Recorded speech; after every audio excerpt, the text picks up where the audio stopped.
from the heart of rural France.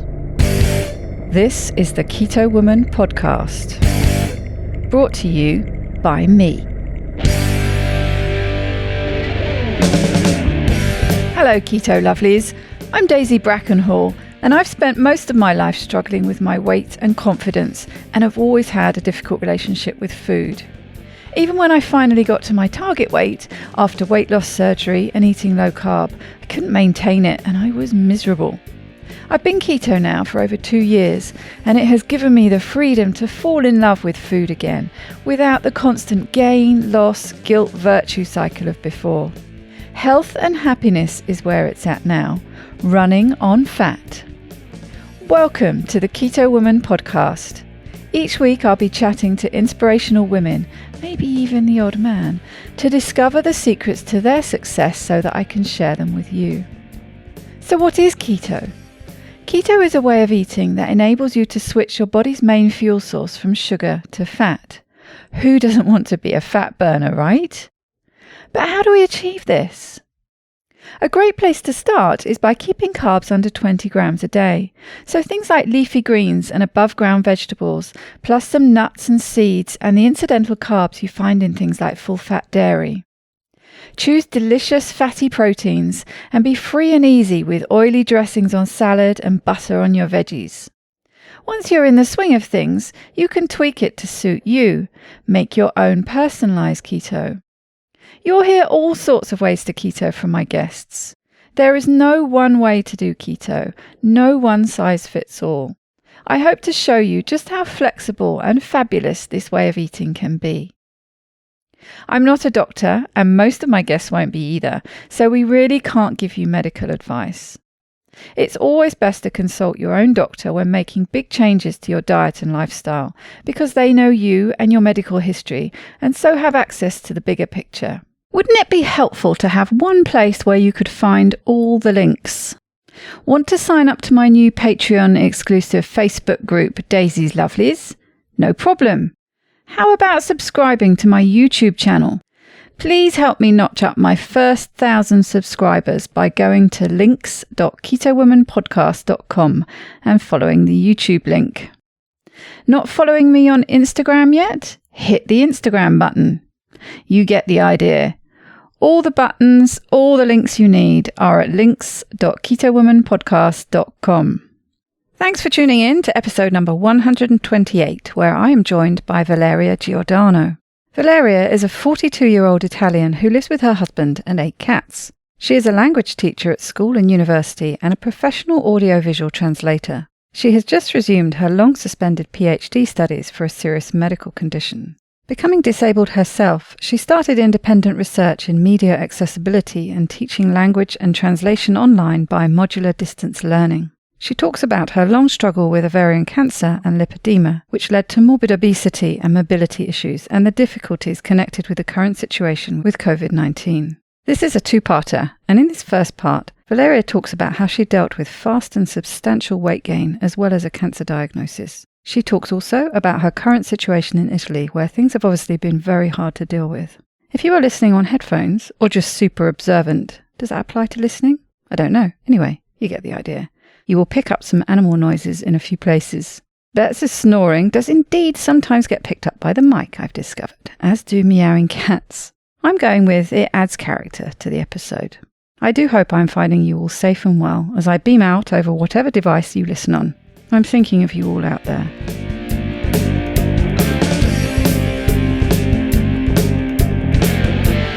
Welcome, Valeria, to the Keto Woman podcast. How are you doing today? I'm doing quite fine. Thank you for inviting me here, Daisy. And people are just going to go crazy for your accent.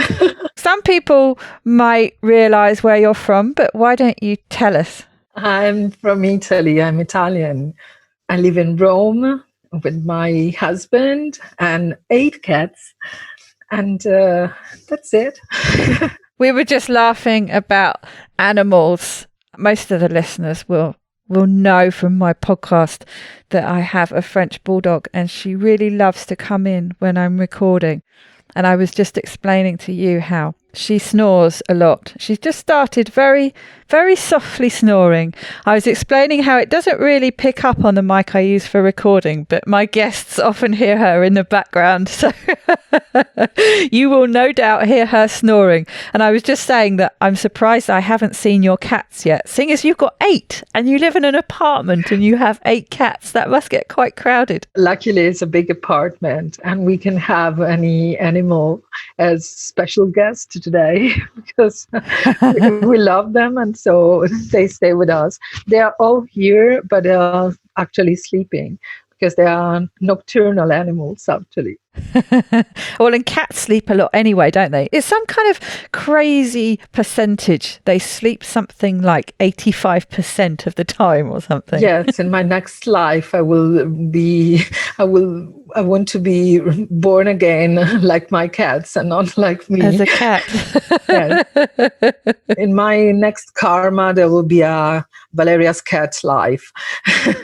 Yes, I always think I'd like to come back as one of my animals. They do have a pretty nice life, I have to say. Well fed, healthy, happy, loved. Exactly. What do you want most? What more could you ask for?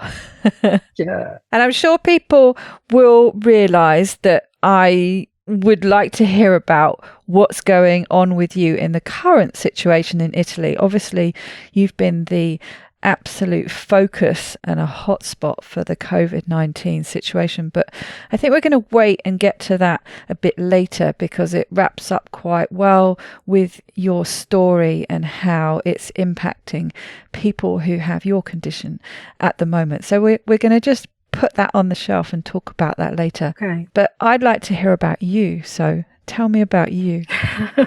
And before we start, I'm just going to say that you're obviously one of these quite visual people, and you've asked to tell me your story alongside showing me pictures.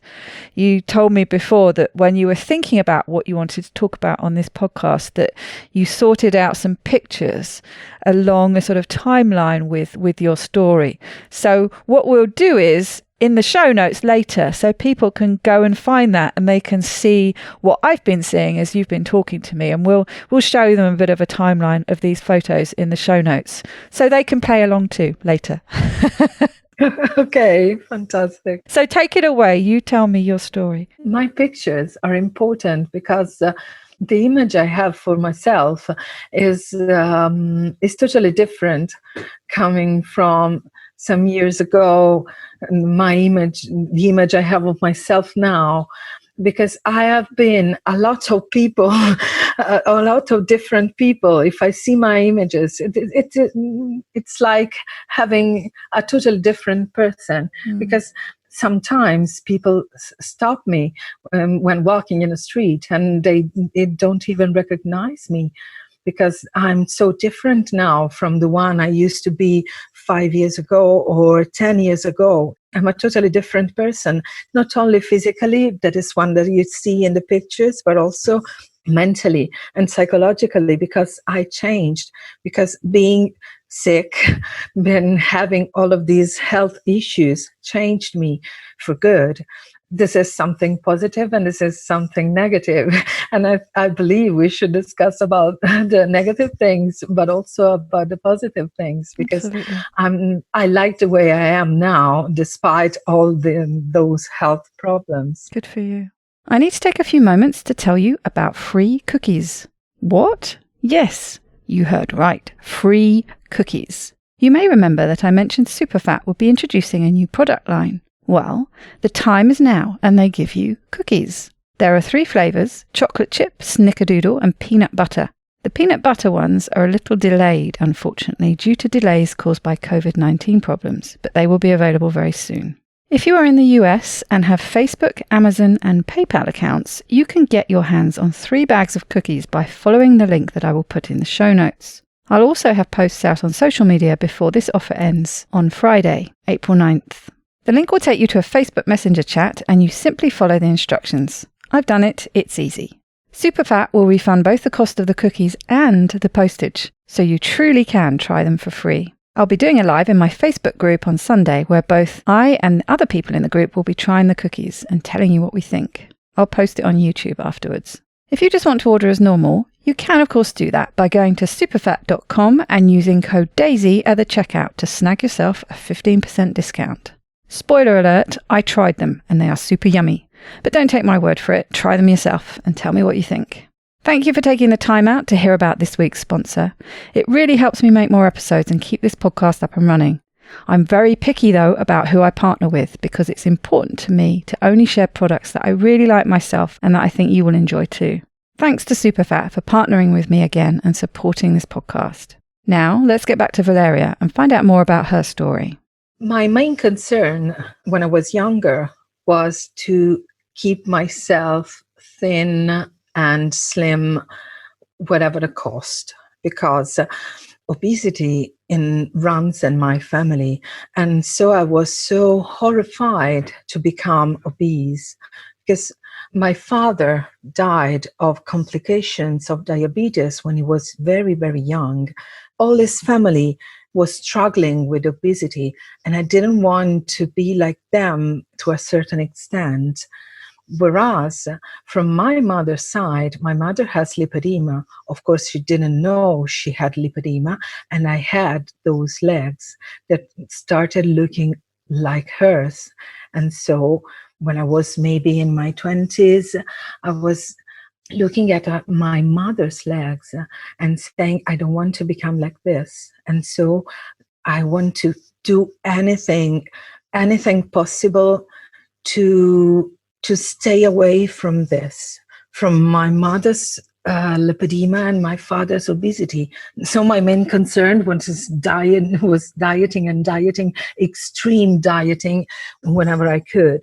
I had all of these problems because I wanted to be perfect. I wanted to be always at my best. I couldn't fail. I couldn't be more than. My main concern was to be perfect. And so when I realized that perfection is not, it was not mine, and it was not something I could achieve, it was awful for me because I was not perfect. I was an ordinary girl, but I didn't want to experience all the pain and all the suffering I saw all around because of this, because I saw my mom's starting having problems with pain issues and maybe some mobility issues. And I saw my father died because when he died, I just wanted to stay healthy and to be on a diet and to eat all healthy foods because I didn't want to die like him. It was hard for me to cope with all of this. But I saw that no matter what I did, my legs were different from the other girls' ones. And so I had a lot of eating disorder problems because I couldn't stand, and my nutritional plans were about 1,500 calories, 1,600 calories, when coming to maybe 900 calories where what am I doing? I'm overeating. And so starting dieting again, starting compulsive exercising every day. I used to study because I'm a nerd. And so I like studying. And I used to study 15 hours a day on the bike. Because I need to consume every calorie and consume energy. This was my 20s and until the 30s. I was like this because I like my job. I am a translator. I am a translator for dubbing and a teacher of language teachers. I started a PhD in languages and translations 10 years ago, but after I had to stop it because my study path has been frozen since some months ago because of severe health issues I had after.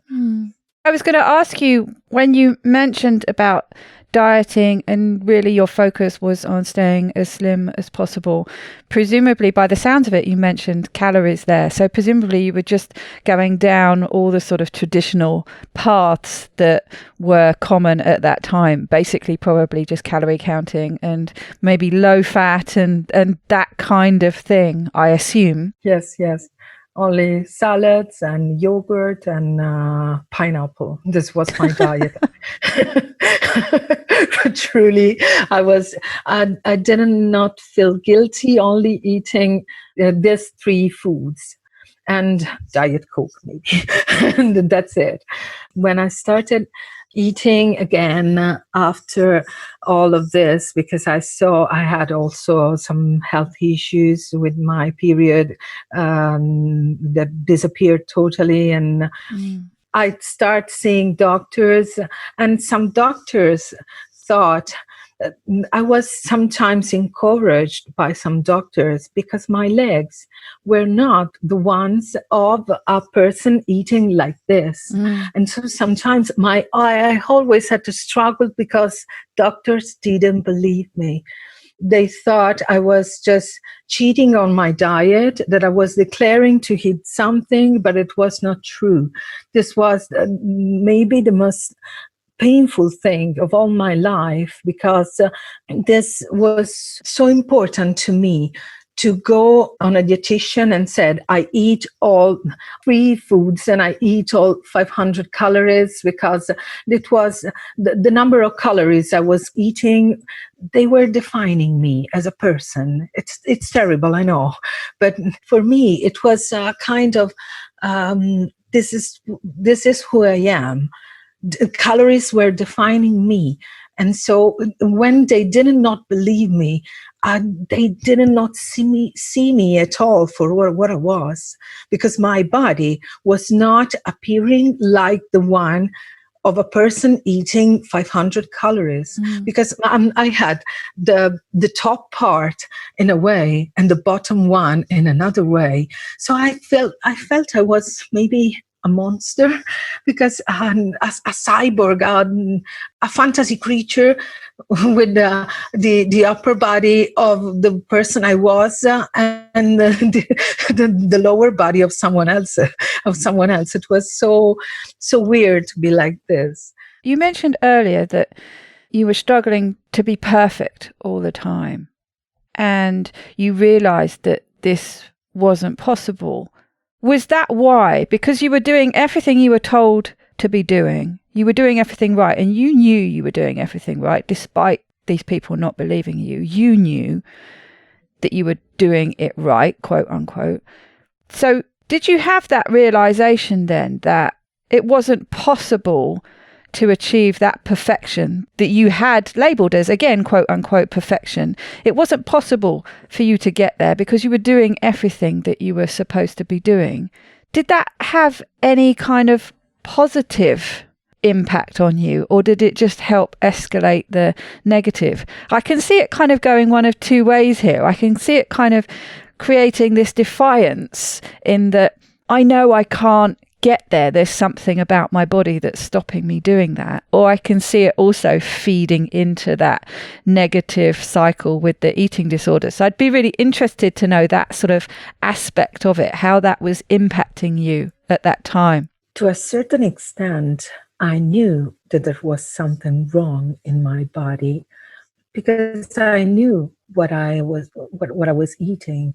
But when you have an eating disorder, you are not totally aware of the psychological process that are connected to nutrition and food.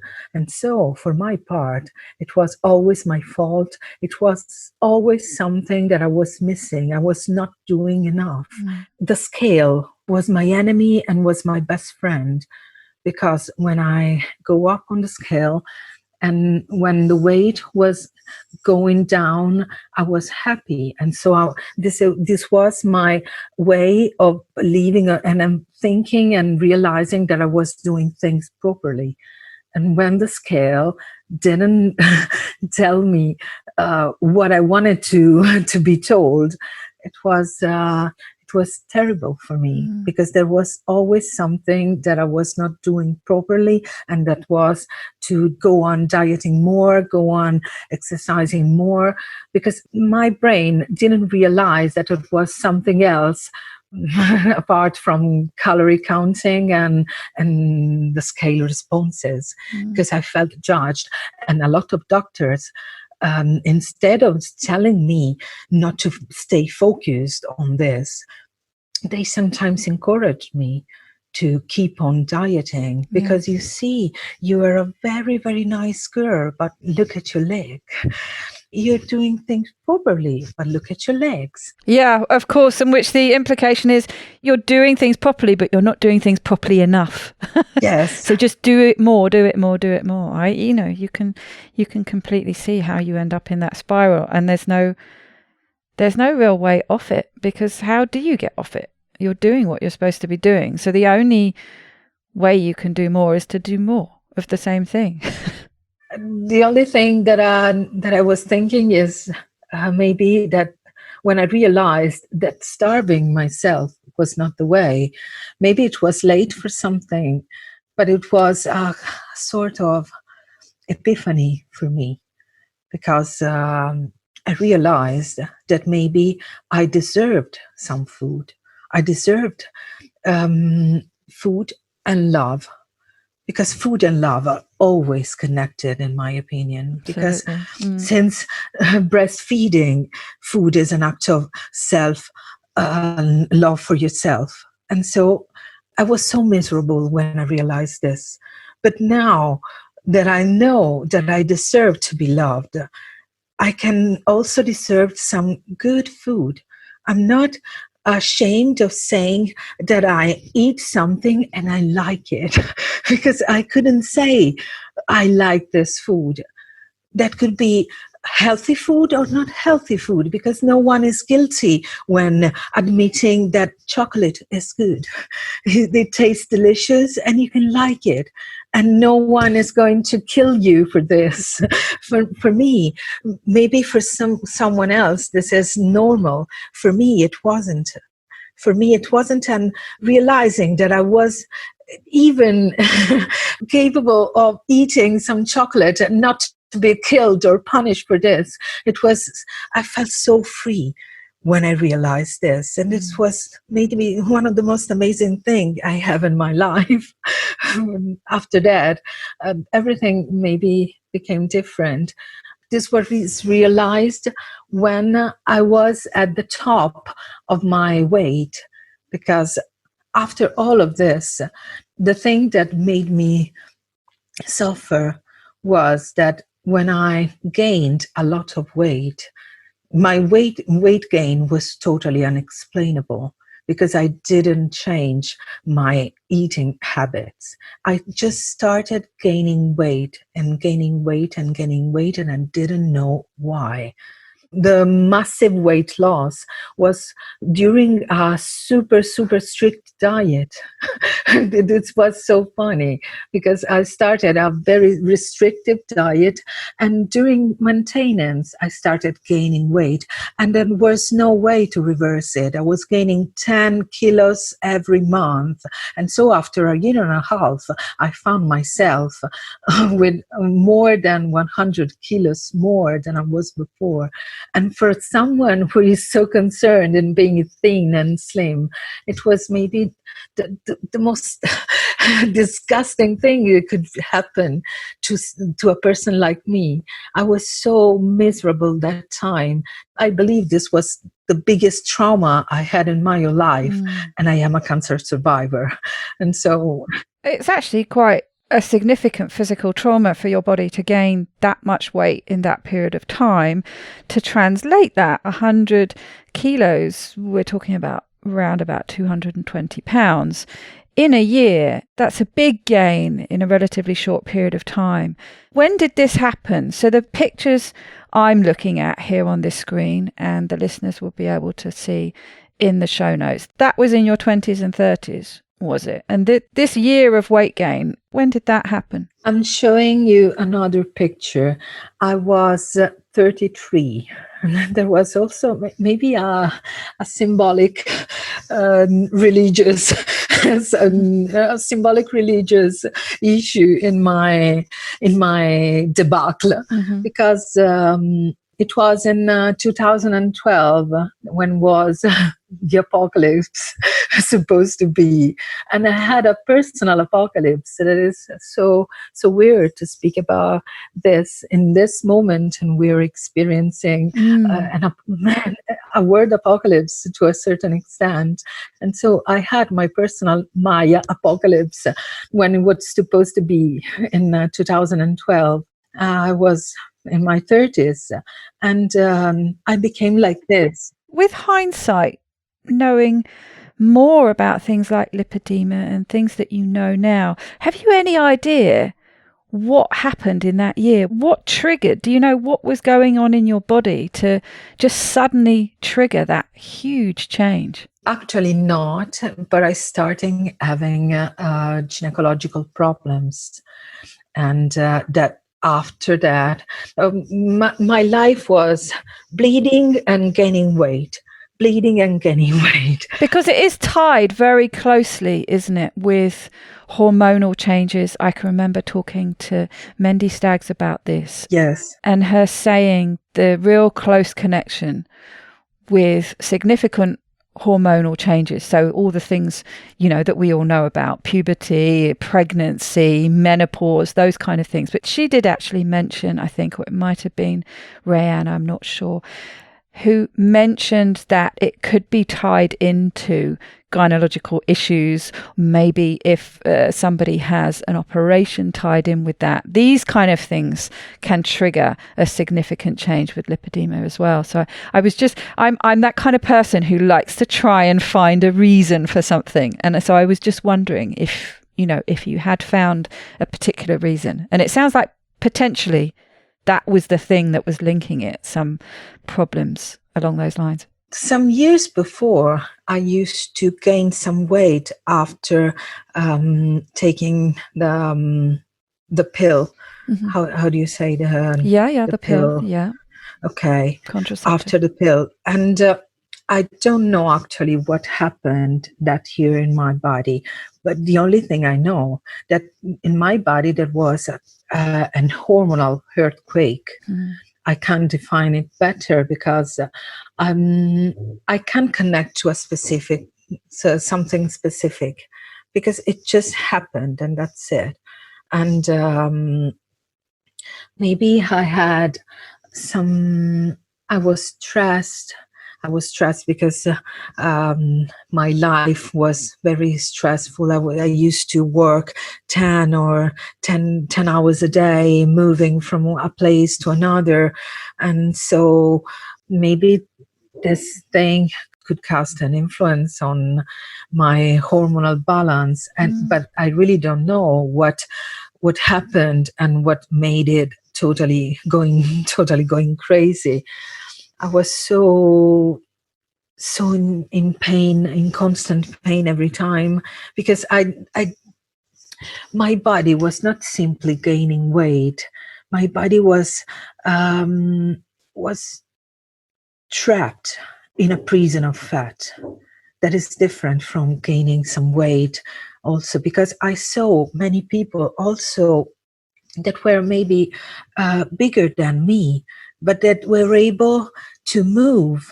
There was not bloating, there was not swelling, there was not in constant pain as I was, because I immediately experienced mobility issues connected with lipedema, because lipedema has a lot. Not every lipedema patient ends up in a wheelchair as it happened to me, but they also have very, very slow evolutions, not very fast like mine was, because I don't want to scare people and say, oh, you have lipedema, tomorrow you will be on a wheelchair, because then that would happen. I don't want to scare people with this, but this is something that could happen. My evolution was so rapid, was so immediate, and I couldn't have time to think about what was happening, because all the doctors, I was seeing a lot of endocrinologists, and they were not able to understand They don't even know. And my lipedema diagnosis is in 2016.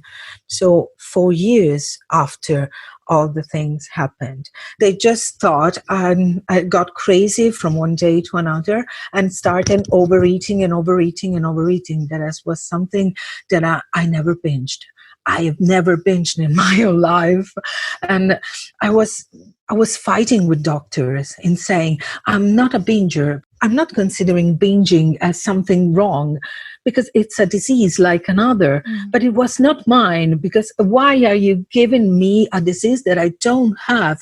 I have the opposite disease. Yeah, they're trying to explain it from their perspective. They're not getting inside your head and starting from your place. I know, because they were seeing this very, very big girl and claiming I'm not overeating, I'm not binging. And it was, they didn't believe me. I had my husband that came every time in my medical consultation as a witness, because I was in a process and I was condemned, and he was my witness, saving me. And they were telling my husband, check up on your wife because she's cheating, because she's lying, because go in the rubbish, because in the trash you can see evidences of what she does at night. Because I can be a night eater, but I'm not a night overeater. And so my husband, maybe he was the only friend I used to have when there were a lot of enemies around me. He was the only friend because he lived with me. He was my boyfriend. We haven't been married yet by the time all of this was happening. It sounds so kind of dated in a way, doesn't it? It really brings to mind, I mean, you're Italian, so you're animated and you're moving around a lot when you're talking. And that's part of who you are culturally. But also, as you're telling that story, and I can see the frustration building and I can really feel it. And it just brings to mind that old term that we as women used to be labeled with, hysterical. You're being hysterical. Yes. But when you hear someone like you there, I've got you in front of me and I can see the frustration, but I'm sure people can hear it as well. When you're stuck in this cycle where nobody believes you, and you can imagine if your husband, a partner at that time, was not on your side either, you can imagine how women did literally go round the bend. I know. Because what can you do? I can feel the frustration and I didn't live it. When nobody's believing you and you're trying. So you've got these doctors in front of you telling your husband to check up on you, telling him you're lying and he's got to start spying on you. Well, yeah, sure. I can see how people get very, very hysterical. It just seems very unfair, but it does seem a very female thing. And I know lipedema is predominantly a female hysterical thing. Because do you know the etymology of hysterical? It comes from uterus. And hysteria from Greek, it comes from uterus. And so because women are always considered hysterical and no one believes them. But we have also for more life-threatening disease. For example, I am an ovarian cancer survivor, and I have a lot of friends, including me, who have been diagnosed with ovarian cancer. That is a subtle cancer because it never shows up. It comes without symptoms. It comes very advanced. Yes, it's a scary one, isn't it? Yes. It's one of those ones that can take people very quickly. They call him the big killer. I survived 2 times to the big killer, and I'm so proud of it. Absolutely. And so how did you come across that diagnosis? Because as we've just said, it's one of those diagnoses that tends to happen too late. It was the same, completely different, but same thing with my stepfather's cancer. he had a neuroendocrine cancer. It's actually a very, very slow growing cancer. And if you do happen to stumble across it and find it, you can slow it right down and increase how many years you have significantly.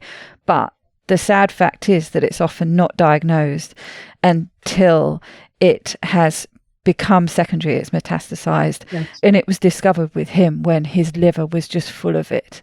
And he did manage to survive for a reasonable length of time. Not reasonable at all, but considering where he was at when he had his first diagnosis, he went on for another year, which was quite exceptional. But it is that point where there are certain cancers, aren't there, that tend to hide until it's almost too late.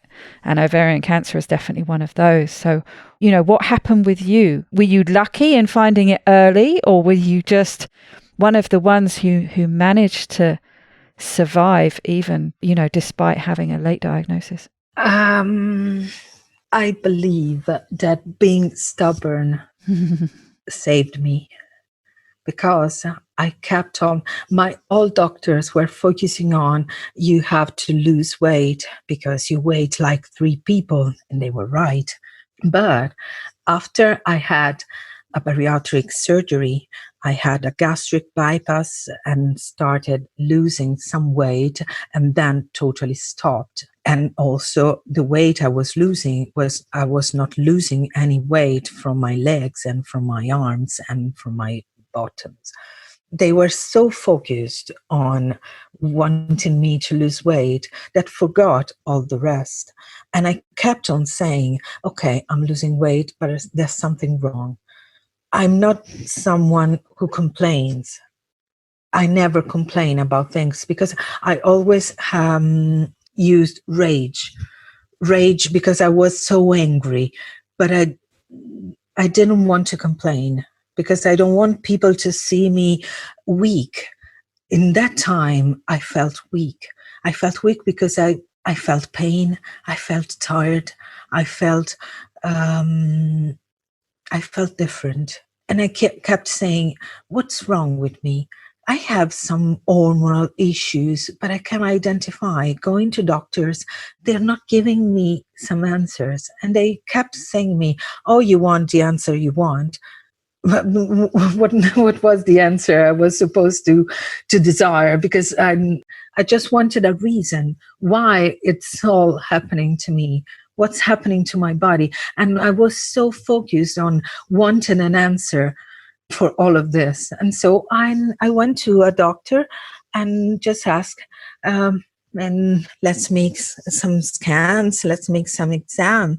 And one day, I remember the day I was diagnosed, because I had I started with one doctor. She was so nice, and she was just telling me, I don't want to hurt you, sorry, because it was so painful to have this ultrasound, because I had 15 centimeters mass on my left ovary, but I didn't know.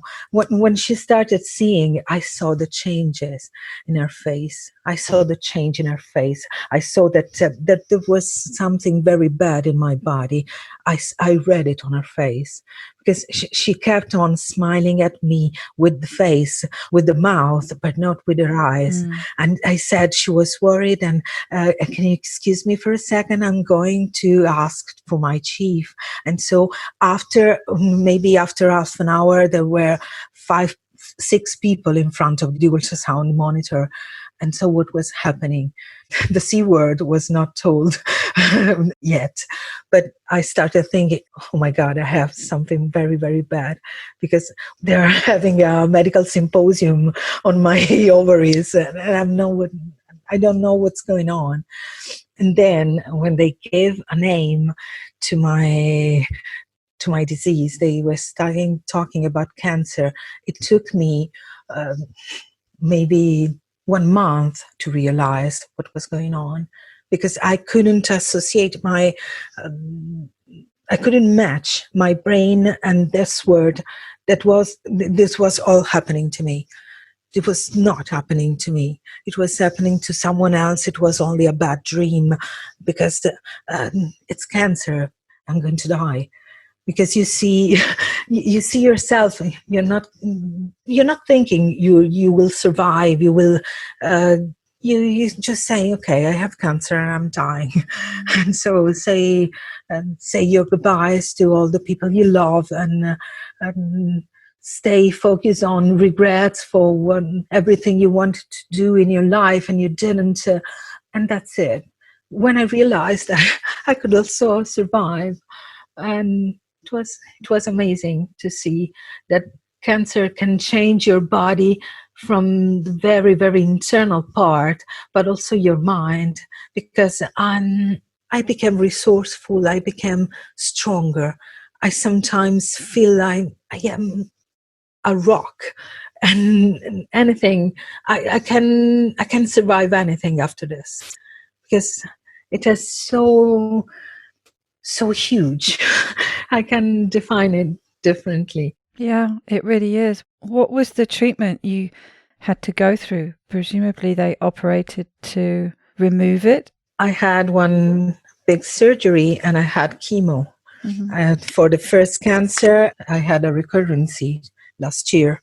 And so I had two chemos and 2 big surgeries to get rid of the alien, the alien inside of me. And then chemo is hard. I bet it is. Yeah, I bet it is. It's devastating, but it's a way of putting yourself in contact with your inner needs and the most intimate part of your body, because you come back to the essentials, because you wake up to survive, you wake up to eat, you wake up to drink, to use the toilet, to sleep, to stay on the basics. Stay alive. Yes. Surviving is, and this is something I feel, I'm saying maybe something strong, but I feel lucky. I feel lucky now to have all of this, to survive all of this, and to have experienced all of this. I don't feel this as, if I could have avoided this, of course I would. But in the moment in which this is my destiny, I had a super amazing destiny, because it is a good occasion to become better than I was, better than I used to be. And I'm happy to be the person I am now. But without all the sufferings and all this pain, maybe I couldn't have appreciated the things I have now. That's right. I have a good family. I have a good job that I adore. I love my students. I love my translation. I love my husband. I love my cats. I love my mother. I love life. Everything around me. Also in this moment, because I see the world went crazy now.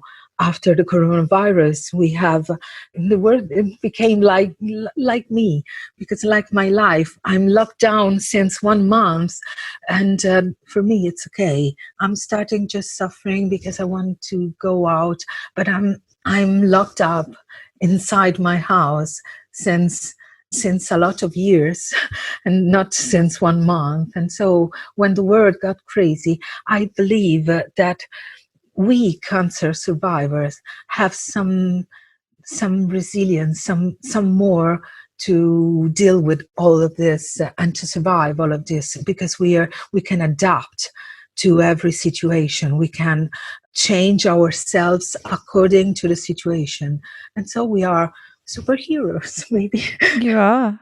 Yeah, you're prepared, more prepared for it than everyone else. Like you say, you can revert back to that survival mode that you've been there, done that.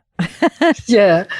I'm interested in the timeline, because logically in my mind, it would make sense that this hormonal earthquake that you mentioned, when the lipedema obviously kicked in, you had that massive weight gain in a year. You said there were a lot of gynecological issues, lots of bleeding, all these things happening, that, that sounds like that might have been the beginning of the ovarian cancer. You must have thought about these things. Is that completely way off? It just logically, it seems to really make sense in the timeline, but I don't know if that fits. Yes, it fits. And in my timeline, it was when I had the lipedema diagnosis, everything was clear. And so you had the bypass, and then was that presumably, it must have clicked with somebody at some point to think about lipedema. You'd been blamed before for not following the right diet. Now someone's literally cut and rearranged your insides, and you really, yes, okay, I know there are potentially ways to eat round any kind of surgery, but there's still a window where it's basically impossible to do anything but lose weight. You've been forced into it. And yet, presumably, you were losing weight, but you were probably only losing it in your top half. It must have, at some point, something must have clicked with somebody. Hold on a minute. There's something else going on here. Yes, because my doctors used to accuse me of cheating also, just soon after the gastric bypass. And I was keeping telling, I have a stomach which is bigger, like maybe a spoon or a clementine.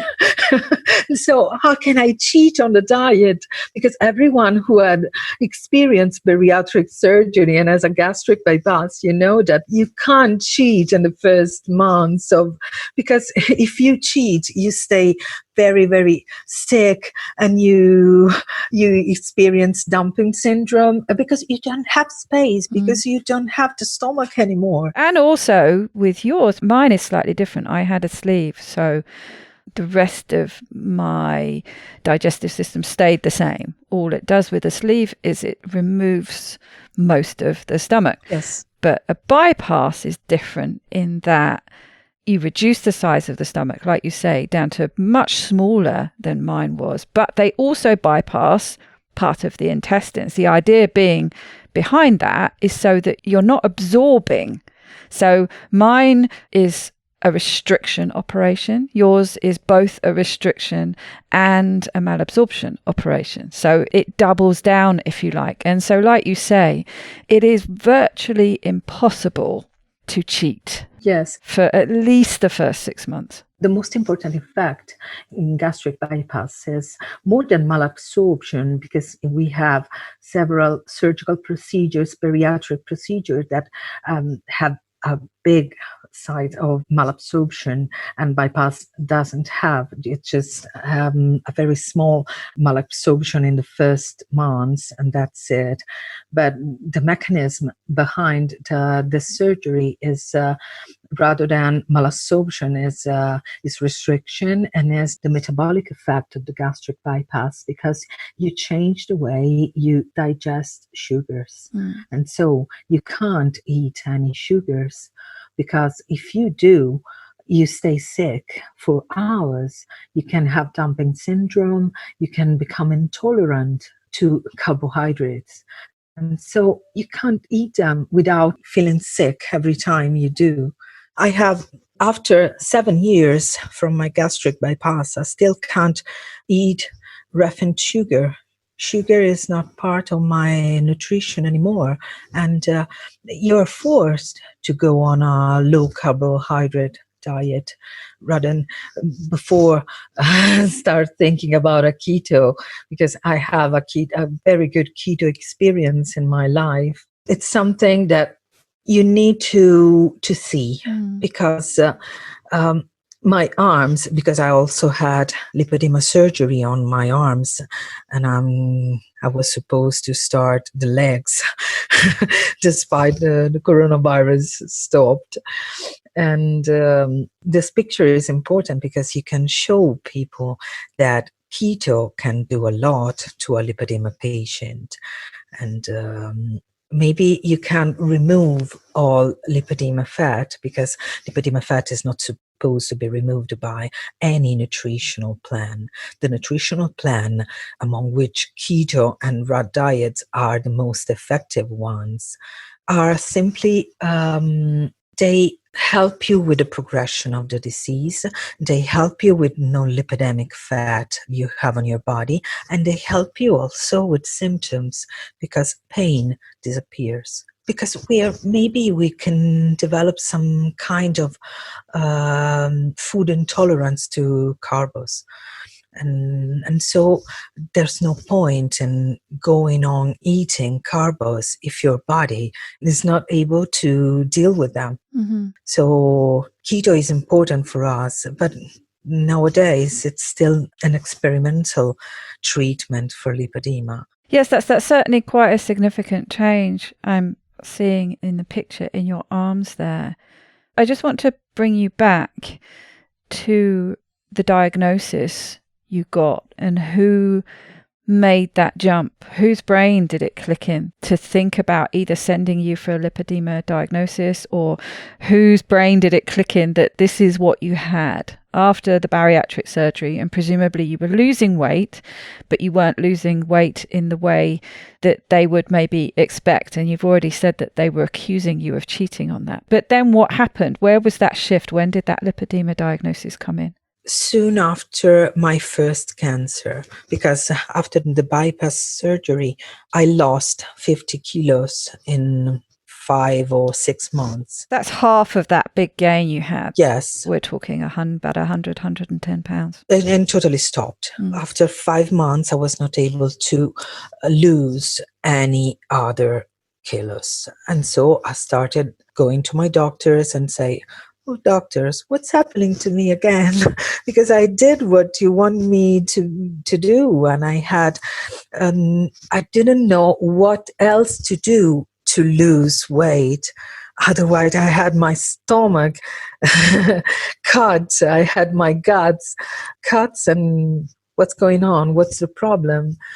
And after this stopping of weight, I had a cancer diagnosis, and I realized that I had surgery in September. By the time I was starting chemo, 1 month and a half later, I had lost almost 20 kilos after the cancer was removed from my body. This was the biggest evidence for me that was something connected to hormones. And because I couldn't say, of course, I was in post-surgical recovery and I was not eating pizza all the time, of course, but almost 20 kilos less in 1 month and a half. Because I remember the dates. I had surgery on the 9th of September and I started my first chemo on the 24th of October, because my first chemo was delayed because I was trying to have my eggs frozen because I was trying to preserve my fertility. I had my first surgery was a fertility sparing surgery, and I had also a fertility sparing surgery also in my second surgery, because maybe I'm one of the ovarian cancer patients who has the uterus. Soon after the first chemo, I started seeing some doctors just to start some, I don't know how they are called in English, the medical procedures to have pregnancy assisted. In Italy, we have an acronym. We were discussing about acronyms. That's a good point, actually. I've been waiting for a moment to bring that in, because we had a most interesting discussion just before we started recording about acronyms. You'd sent me a brief list about different things you were going to talk about, and the first one was DCA phase, and I was like, what on earth is DCA phase? And apparently it translates effectively into eating disorders. But we got onto the topic of how Italians don't really use acronyms. No. I just found it fascinating how something that I just take for granted, acronyms come up in language just as a way of shortening things, especially long medical terms. And you were saying it's just not done really in Italy, in Italian. Yes, we don't use them. I think that's just so funny. It kind of makes sense. I know when you started explaining to me, it was this, you're Italian and you're very expressive and you like your words and the flowery language. And it kind of makes sense from that point of view, I guess. That's the reasoning, is it? Yes, because we have... You're very poetic. Yes, it's our culture, and it's also our, because we love the words, Mm. and we can it's downgrading a bit to use the only capital letters for, because we love the sound of the words. I find that fascinating. I'd never realized. I mean, why would I? But yes, I find these things very, very interesting. It's like a river, it's like a stream of communication, and so we like the sound of things. It makes perfect sense when you explain it like that. Absolutely. I can completely see why. You see that our first reaction to coronavirus was going on balconies and singing. It was sometimes I didn't go on the balcony because I didn't felt in the mood of singing on the balcony because of coronavirus, because I didn't think it was disrespectful for people dying, because it was but I felt to the need to be silent because of the coronavirus, because I felt the pressure, I felt death that was coming to us, rather than reacting. And so reacting in we are a joyful people, but there is a time to stay on a balcony and sing, and then there is a time to stay silent and mourning, and now we need to stay in silence. In my opinion, I don't want to criticize people going outside and singing, because this is a good way to react to the lockdown, staying and singing. And I play piano and guitar, and I played my piano very, very silently, in a very intimate way, to react to every day turning on the TV and seeing that 700 people died today, and you can know some of them. You can know people. You can know the doctors you can know the nurses. You can know anyone who is struggling with the coronavirus. We have one of our doctors, one of our lipedema doctors, that is on first line fighting coronavirus in Lombardy. And here in Rome, we had less, but we had also a lot of cases, a lot of people dying, my hospital, the one in which I have my cancer cures, cancelled all our follow-ups for cancer, because I had all my controls and in the first part of March, and everything was cancelled. They are calling us by phone just to say, how are you? How do you feel? And we actually really don't know when are we going to have our follow-ups controls. And this is kind of scary for a person just coming from an oncological event, not mentioning the ones that are on chemo now. They're so scared to go to the hospital.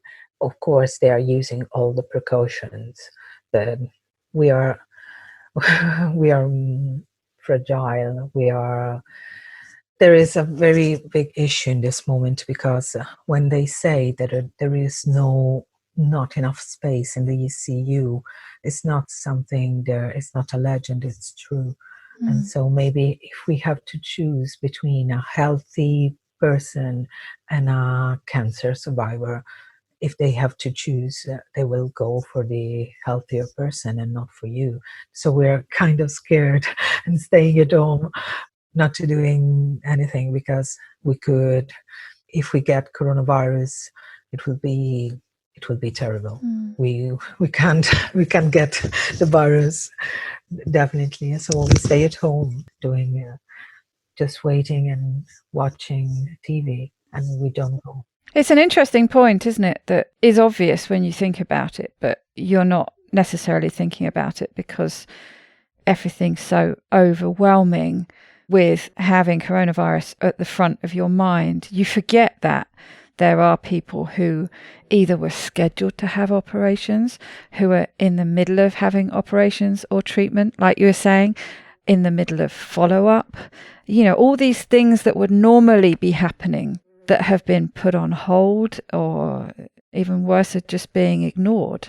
It's very difficult. It must be very difficult to deal with that, and it must add an extra layer. You mentioned earlier about how you have a certain preparedness with this, where you have your superhero status with being a cancer survivor, but also, and then on the other hand, there must be this hyper awareness of how vulnerable you are. Yeah. And I think this is one of the things that people need to keep in mind. And this is where it's been so important talking about the distancing and keeping your distance and not going out, is that it's not necessarily for you and even your family. It's you're having to consider the people who are much more vulnerable to this disease.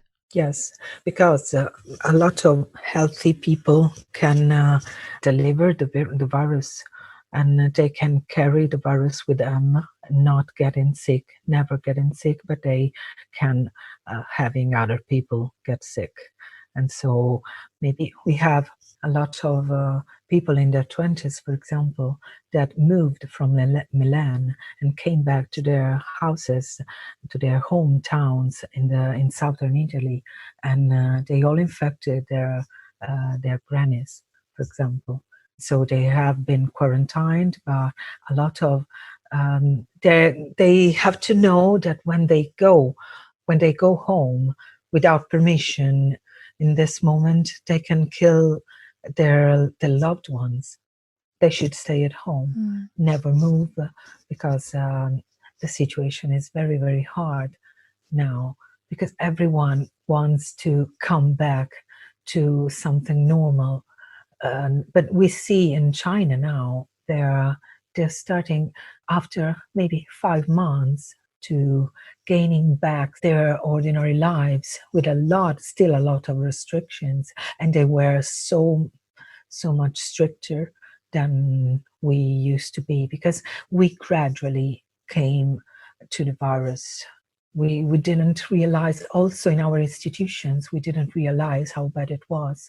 And we saw the same thing also in other countries all over the world, looking at, oh, this is China, this is so distant from us, this is not, this will never happen to me. It's the same reasoning that when you got cancer, when you see cancer from the outside, you will say, okay, this will never happen to me.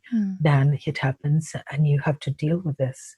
And in this moment, all the world has a cancer that is called coronavirus. And the more you understand how dangerous it is, and the more lives you save. Because this is a question of saving lives now. Staying home means saving lives. This is something I really want to, this is maybe the most important message that I want to convey today with you, Daisy, because we need to save people now, and everyone can save a life. Simply staying at home, keeping distance, keeping the measures that, despite what your government tells, because government come too late. If you can't imagine how many people we have saved here in Italy, if only we started the lockdown 1 week before what we did.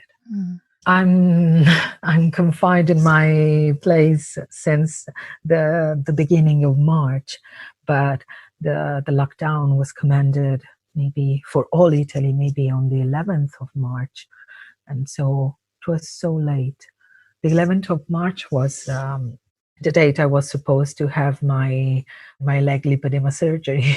And so this is, I've already decided to cancel my surgery, no matter what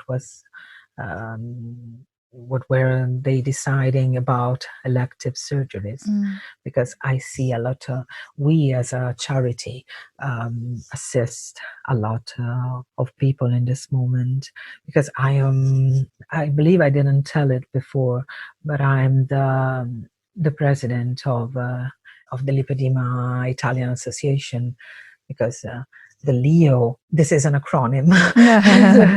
This is LIO. It stands for Lipedema Italia Onlus. Onlus means in Italian a charity organization. I am one of the co-founders, and it was founded by us, all women with lipedema, and our focus is supporting patients, educating doctors, health professionals, and the public about lipedema and its symptoms, just to stress the fact that lipedema is not a simple condition that you have, but it's a disease. And for as far as the WHO is concerned, there is a lot of difference between conditions and a disease. And lipedema is a disease; it's not a simple condition. Though we always referring at lipedema as a simple condition. So we are trying to do our best. Yeah. So you've gone on to really make an impact with people finding out about having it and then the treatment. But going back to your own diagnosis, we keep getting sidetracked. It's good sidetracking, and there's still more to come back to about that. But at what point did you get to the diagnosis? We were getting there. You'd had the bariatric surgery, and then you'd had the cancer diagnosis. You lost another chunk of weight. You'd stopped losing weight. You'd lost a big chunk of weight after the bariatric surgery, the first 50 kilos, and then you had the cancer diagnosis. And presumably that was triggered. What led them to do the ultrasound in the first place? There must have been other symptoms with how you were feeling, the really low energy you mentioned and things like that. What led them to think about looking for that? The uterus bleeding. Right, obviously, yes, of course. And also some pain in my legs, in my back, in the lower part of the body. That maybe I was told that I could have fibromyalgia. Mm-hmm. How do you say it? I don't know. Yes, same. Fibromyalgia, yeah, same. Okay. So I was sent to some other doctors. I saw a huge quantity of doctors of any different specialization. So you had to go through quite a few to get your cancer diagnosis. So you had your cancer diagnosis, you started that treatment, and then you lost another chunk of weight. So when did the lipedema diagnosis come in? My lipedema diagnosis was in 2016. I went to a plastic surgeon, and that is the one with which I'm doing my surgical path now, just to ask if I could start some kind of reconstructive surgery, plastic surgery, because I gained 100 kilos and I lost 50. Then I lost more 20s.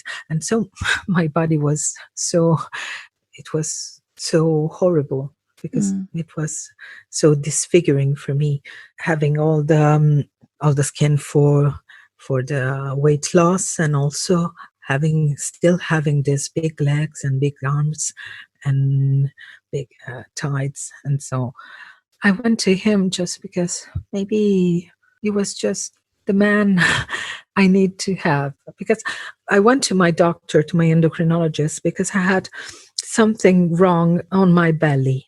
I woke up one day and I had a kind of lump, or something was wrong with my belly.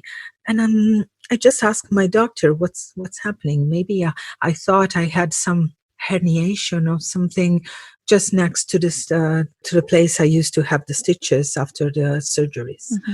And he said it's not. He did some ultrasound, and I didn't have any problems in my bowels. And so I just sent a WhatsApp message to the doctor. I had the number to this doctor and said, maybe this could be a lipoma. This could be some lump. This could be. And so he said, come and visit me. So I went to him and said, I know the name of your disease, but maybe no one other else knows. because the name of your disease is maybe lipedema or something, or a fat disorder, maybe some Durkheim disease or something. And it was saying, I was just relaxed. I went home. Okay, what is lipedema? I really don't know what.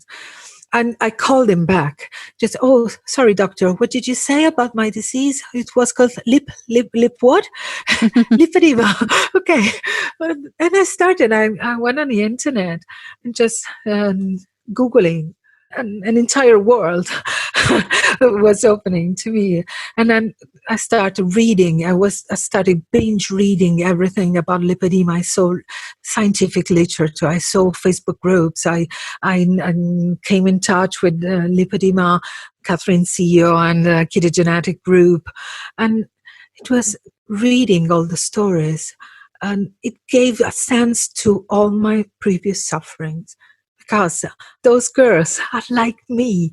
They're describing the same symptoms. They are describing the same pain. They are describing the same desperation, struggling to be because no one believes you, struggling because you diet, you super diet, and you never lose weight.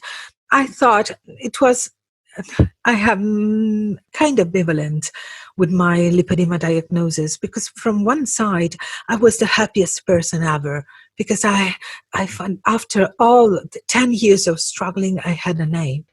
I had a name. It was not my fault. It was something else to blame. And I say, you have a chronic condition with no cure. Oh my God. And am I supposed to stay like this all my life? I had also my mobility issues were in front of me. I was in a wheelchair and I want to walk and I want to run. I want to dance. I want to be like before. And what I was going to do, I have a chronic condition with no cure, unknown to the majority of the specialists. In Italy, we have such few specialists who know lipedema, and very, very, very few can treat it properly. So that was my lipedema diagnosis.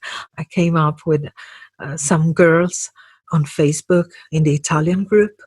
That was maybe Annalisa, that is the person with which I founded the Leo. And when I met her, everything found its place in a way, and we started this roller coaster adventure. And we are very, very proud.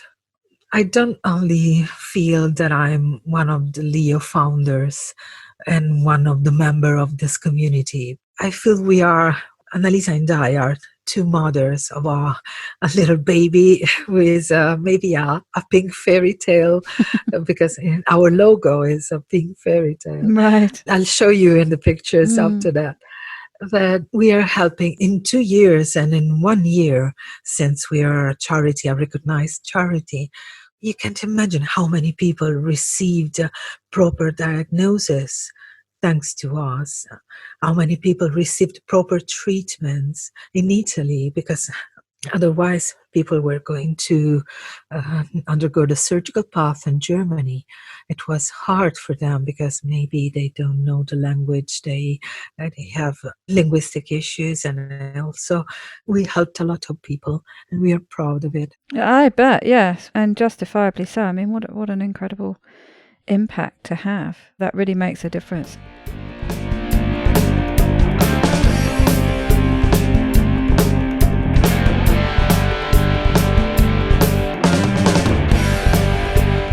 To get the resources and links from this show, please go to ketowomanpodcast.com/episodes. Please share this podcast with as many people as possible by sharing one of my links or just taking a screenshot of an episode that you enjoyed. Reviews really help raise the profile of the podcast, which gets it in front of more people, but also helps me attract a wide variety of guests.